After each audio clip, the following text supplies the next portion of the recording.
মানুহ এজন কেনেকৈ চিনিব পাৰি? এজন মানুহ ভাল নে বেয়া নৰ্মেলি আমি তাকেই জানিব বিচাৰোঁ, যাতে তেওঁৰ সৈতে অকণমান সময় অতিবাহিত কৰিলে আমি কিবা এটা ভাল কথা জানিব পাৰোঁ, এটা ভাল কথা শিকিব পাৰোঁ বিপদত পৰাৰ পৰিৱৰ্তে। কাৰণ মানুহজন যদি বেয়া হয়, বিপদত পৰাটো প্ৰায় নিশ্চিত। একেবাৰে সহজ প্ৰক্ৰিয়া এটাৰ কথাই কৈছোঁ।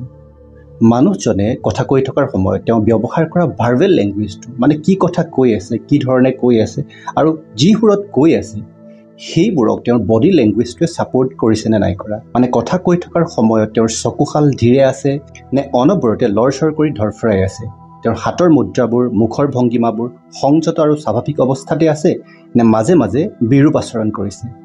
এজন জ্ঞানী আৰু ভদ্ৰ মানুহৰ চকুৰ চাৱনি আৰু বডি লেংগুৱেজত তেওঁ কৈ থকাৰ দৰে আপুনি চিম্প্লিচিটি, গাম্ভীৰ্যতা আৰু ভদ্ৰতা দেখা পাব। এজন চতুৰ মানুহৰ ক্ষেত্ৰত সকলোতে অভাৰ স্মাৰ্টনেছ দেখা পাব, শিয়ালৰ দৰে অস্থিৰতা পাব।